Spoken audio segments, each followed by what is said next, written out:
Assalamualaikum warahmatullahi wabarakatuh. Perkenalkan, nama saya Steven Kodrat Utama dengan NIM 0732206063 dari Teknik Pertambangan kelas B.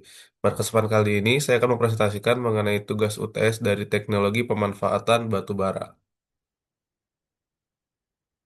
Langsung saja di sini ada dari topik pembahasannya. Di sini saya memilih tiga topik, yaitu yang pertama ada pembangkit listrik tenaga uap, briket batu bara, dan upgraded brown coal. Di sini yang pertama ada PLTU. Jadi PLTU itu merupakan pembangkit listrik tenaga uap, yaitu pembangkit yang mengandalkan listrik energi kinetik dari uap untuk menghasilkan energi listrik. Bentuk utama dari pembangkit listrik jenis ini adalah generator yang seporos dengan turbin yang digerakkan oleh tenaga kinetik dari uap panas kering. Pembangkit listrik tenaga uap menggunakan berbagai macam bahan bakar, terutama batu bara dan minyak bakar, serta MFO untuk startup awal. Di sini ada peran PLTU dalam sektor energi di Indonesia. Pembangkit listrik tenaga uap atau PLTU ini berperan penting dalam sektor energi di Indonesia karena dapat menopang kebutuhan listrik nasional. PLTU juga menjadi sumber devisa negara melalui ekspor batu bara. Peran PLTU dalam sektor energi di Indonesia adalah sebagai berikut, yaitu yang pertama, menopang kebutuhan listrik nasional, yaitu PLTU dapat beroperasi selama 27 jam setiap harinya dan menghasilkan energi listrik yang stabil dan efisien.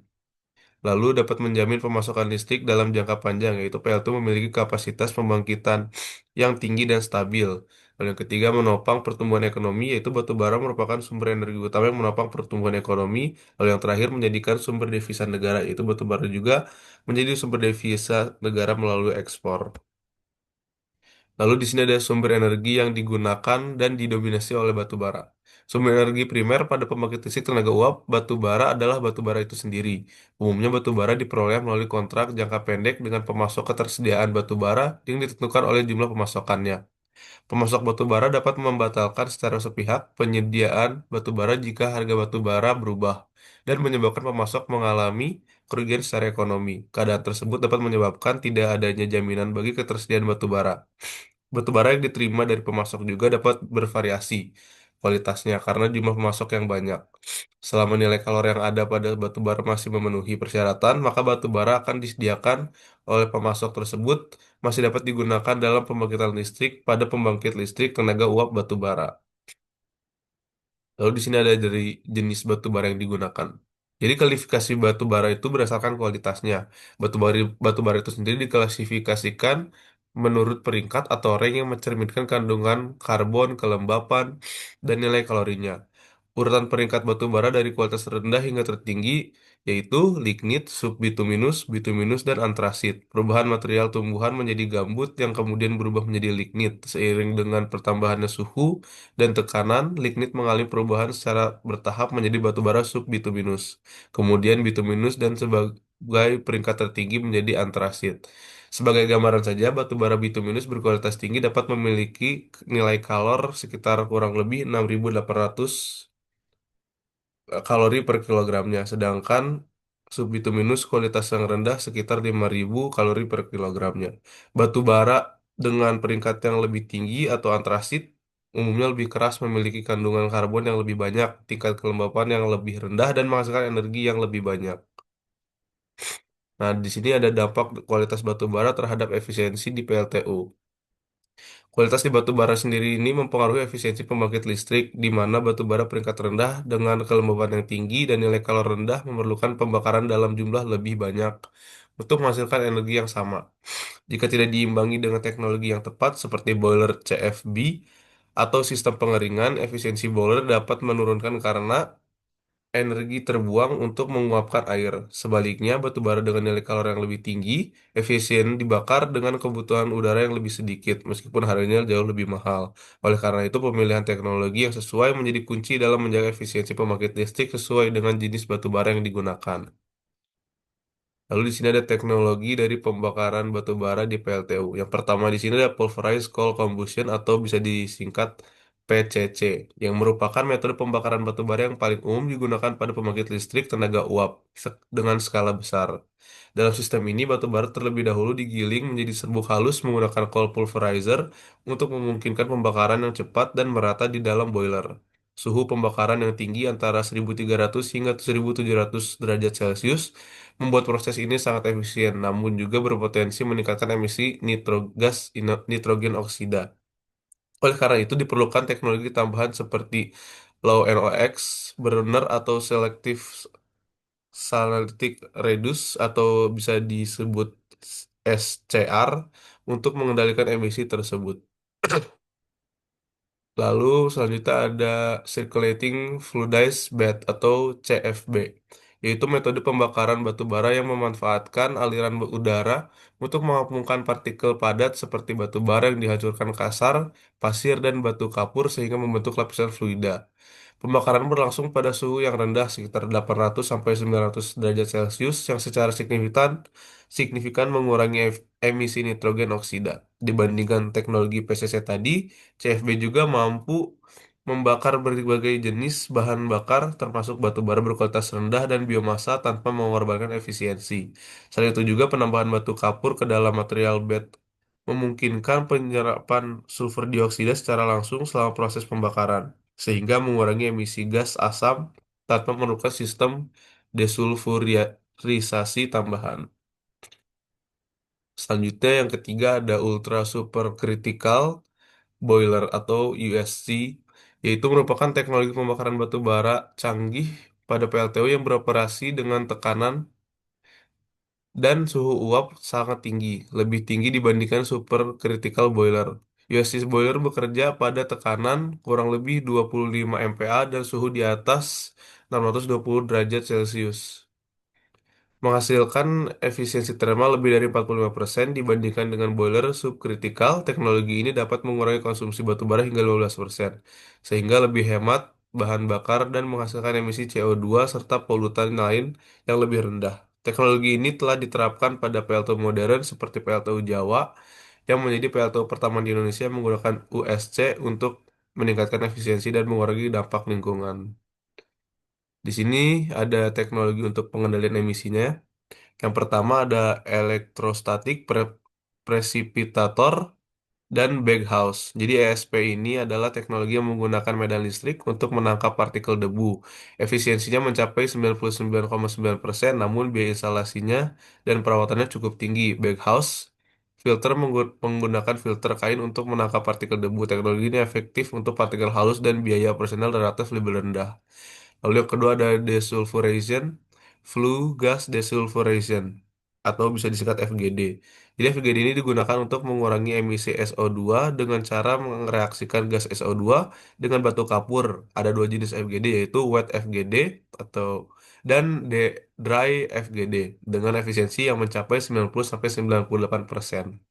Lalu yang ketiga ada selective catalytic reduction, yaitu adalah teknologi yang menggunakan katalis dan amonium untuk mengubah NOx menjadi nitrogen dan air. Efisiensinya mencapai 80-90%. Namun biaya juga cukup tinggi. Lalu masuk ke topik selanjutnya itu briket batu bara. Briket batu bara adalah salah satu bentuk bahan bakar padat yang terbuat dari batu bara, sebuah sumber daya alam yang melimpah di Indonesia yang juga merupakan jenis briket paling umum digunakan terutama di industri dan sektor rumah tangga yang membutuhkan sumber energi besar. Briket ini terbuat dari batu bara yang dihancurkan hingga menjadi serbuk halus dan dicampur dengan beberapa bahan pengikat. Nah, di sini ada proses dari pembentukan briket batu bara. Yang pertama, batu bara dihancurkan menggunakan alat seperti crusher dan hammer mill hingga menjadi serbuk halus dengan ukuran partikel yang sesuai. Selanjutnya, diserbuk batu bara dicampur dengan bahan perekat seperti tepung tapioka, molasses, atau tanah liat yang berfungsi untuk menyatukan partikel batu bara agar membentuk briket yang padat dan tidak mudah hancur. Dalam beberapa kasus ditambahkan pula bahan aditif seperti batu kapur untuk mengurangi emisi gas berbahaya saat pembakaran. Campuran tersebut kemudian diaduk secara merata dan dicetak menggunakan mesin briket ke dalam bentuk dan ukuran tertentu, serta silinder barok. Campuran tersebut kemudian diaduk secara merata dan dicetak menggunakan mesin briket ke dalam bentuk dan ukuran tertentu seperti silinder balok atau kotak sesuai kebutuhan pengguna. Tahap terakhir adalah pengeringan, baik dengan sinar matahari maupun menggunakan oven pengering, untuk menurunkan kadar air pada briket dan meningkatkan kekuatan serta daya tahannya saat disimpan atau digunakan proses Ini penting menghasilkan briket batu bara yang efisien, stabil, dan ramah lingkungan. Nah, di sini ada fungsi-fungsi dari briket. Yang pertama ini bisa sebagai bahan bakar untuk rumah tangga. Jadi briket batu bara dapat digunakan oleh rumah tangga sebagai bahan bakar alternatif untuk memasak dan memanaskan ruangan, terutama di daerah yang tidak terjangkau oleh jaringan listrik ataupun gas alam. Yang kedua yaitu bisa jadi bahan bakar industri kecil dan menengah, yaitu banyak industri kecil seperti pengrajin keramik, pembakaran bata, pengasapan ikan, dan pengeringan hasil pertanian menggunakan briket batu bara karena biayanya operasional yang lebih rendah dibandingkan bahan bakar minyak ataupun gas. Lalu yang ketiga, sebagai sumber energi alternatif, yaitu briket batu bara dapat dianggap sebagai sumber energi alternatif yang memanfaatkan batu bara berkualitas rendah yang biasanya tidak digunakan dalam PLTU atau industri yang besar. Dengan mengubahnya menjadi briket, batu bara jenis ini menjadi lebih bernilai, guna, dan ramah lingkungan bila dibakar dengan sistem pengendalian emisi. Lalu di sini ada keuntungan, keunggulan dan kelemahannya. Yang pertama di sini keunggulannya itu dari briket sendiri memiliki nilai kalori yang tinggi sehingga menghasilkan panas yang lebih besar dan tahan lama. Yang kedua, umumnya lebih murah dibandingkan dengan bahan bakar lainnya, mudah disimpan dan digunakan dalam skala besar. Briket juga dapat menjadi pilihan bahan bakar alternatif yang menggantikan minyak tanah dan juga dapat diperbaharui dalam waktu yang singkat seperti beberapa hari hingga beberapa minggu. Lalu untuk kelemahannya sendiri yaitu briket ini menghasilkan emisi karbon yang cukup tinggi sehingga kurang ramah untuk lingkungan. Briket batu bara juga tidak melalui proses karbonisasi tetap menghasilkan asap yang berbahaya bagi kesehatan manusia. Lalu memiliki proses pembakaran yang lambat sehingga memerlukan suatu campuran berupa oksidator yang dapat mempercepat proses pembakaran. Lalu yang terakhir, beberapa jenis biomasa juga mempunyai kadar abu yang relatif tinggi sehingga penggunaannya sebagai bahan bakar yang dapat menimbulkan kendala sendiri. Lalu lanjut ke topik ketiga yaitu upgraded brown coal. Jadi upgrade brown coal atau bisa disingkat UBC ini adalah teknologi peningkatan kualitas batu bara muda, khususnya jenis lignit yang memiliki kadar air tinggi dan nilai kalor rendah. Proses UBC ini bertujuan untuk mengurangi kadar air dalam batu bara tersebut secara signifikan sehingga meningkatkan nilai kalor, efisiensi pembakaran, dan stabilitas penyimpanan dalam proses. Ini batu bara lignit dipanaskan pada suhu tertentu dalam media pelarut minyak, biasanya minyak berat atau light oil, untuk mengeluarkan kandungan air, kemudian dikeringkan dan dipadatkan. Selain menurunkan kadar air hingga di bawah 15%, UBC juga mengurangi emisi selama pembakaran karena pembakaran menjadi lebih bersih dan efisien. Teknologi ini sangat bermanfaat bagi negara-negara dengan cadangan lignit melimpah seperti Indonesia karena kemungkinan batu bara mudah digunakan sebagai bahan bakar yang lebih kompetitif dan ramah lingkungan dalam pembangkit listrik dan industri. Di sini ada eh, proses dari upgraded brown coal itu sendiri, yaitu proses UBC dilakukan pada temperatur sekitar 150 derajat Celcius sehingga pengeluaran tar dari batu bara belum sempurna. Untuk itu perlu ditambahkan zat aditif sebagai penutup permukaan batu bara seperti kanji, tetes tebu, slop pekat, dan minyak residu. Untuk proses UBC sebagai aditif digunakan minyak residu yang merupakan senyawa organik yang berupaya yang, be- yang beberapa sifat kimianya mempunyai keasaman dengan batu bara. Dengan keasaman sifat kimia tersebut, minyak residu yang masuk ke dalam pori-pori batu bara akan mengering. Kemudian bersatu dengan batu bara, lapisan minyak ini cukup kuat dan dapat menempel pada waktu yang cukup lama, sehingga batu bara dapat disimpan di tempat yang terbuka untuk jangka waktu yang cukup lama. Lalu di sini ada tahapan-tahapannya. Jadi untuk tahapan UBC ini ada 5 section ya. Yang pertama itu ada call correction di seksi 100, yaitu langkah ini termasuk mengambil batu bara mentah yang semula kasar dihancurkan sampai 50 mm atau lebih kecil dan menghasilkan batu bara mentah menjadi 5 mm atau lebih kecil dengan menggunakan grinding mill. Lalu tahap kedua slurry dewatering pada seksi 200, yaitu langkah ini mencampur batu bara hancur dengan minyak ringan yang mengandung minyak berat seperti aspal di dalam tangki persiapan slurry untuk menyiapkan slurry batu bara. Hal ini diikuti dengan meletakkan bubur batu bara ke dalam tangki pengeringan slurry dan dewatering bubur pada suhu 130 sampai 160 derajat Celcius dan di bawah tekanan 400 sampai 450 kPa. Pengeringan air pada slurry menghasilkan uap campuran yang dapat disebut uap proses yang terdiri dari air dan minyak ringan. Uap proses dikompresi oleh kompresor untuk digunakan kembali sebagai sumber panas untuk pengurasan slurry batu bara.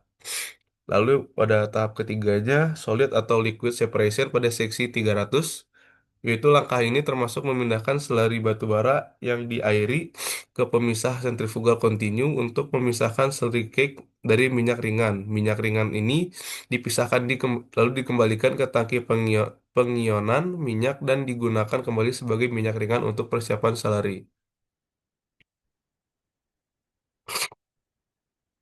Lalu pada tahap keempat, pada seksi 100 yaitu seksi 400 yaitu oil recovery, yaitu memberikan umpan slurry cake terpisah dari cairan ke pengeringan, menguapkan dan mengeringkan minyak yang terkandung dalam kue bubur melalui pertukaran panas tidak langsung dengan uap suhu tinggi untuk memulihkan UBC dalam bentuk bubuk. Uap minyak yang terkandung dalam gas beredar yang melewati pengeringan dikondensasi di menara pendinginan dan dipisahkan dari nitrogen. Minyak ringan dipisahkan, diberi makan kembali ke tangki minyak bersirkulasi dan digunakan kembali sebagai minyak ringan untuk persiapan slurry. Lalu yang terakhir ada briquetting, yaitu dalam langkah ini bubuk UBC dimasukkan ke dalam mesin briquetting tipe roll ganda. Aparatus terdiri dari sepasang gulungan berputar dalam arah yang berlawanan. Masing-masing gulungan memiliki permukaan gulungan yang dilengkapi dengan kantong di mana bubuk UBC dibentuk menjadi produk briket berbentuk kacang polong. Nah, lalu di sini ada juga penggunaan UBC di Indonesia, yaitu yang pertama pembangunan pilot plant di Cirebon yang beroperasi sejak 2003 dengan kapasitas 5 ton per harinya.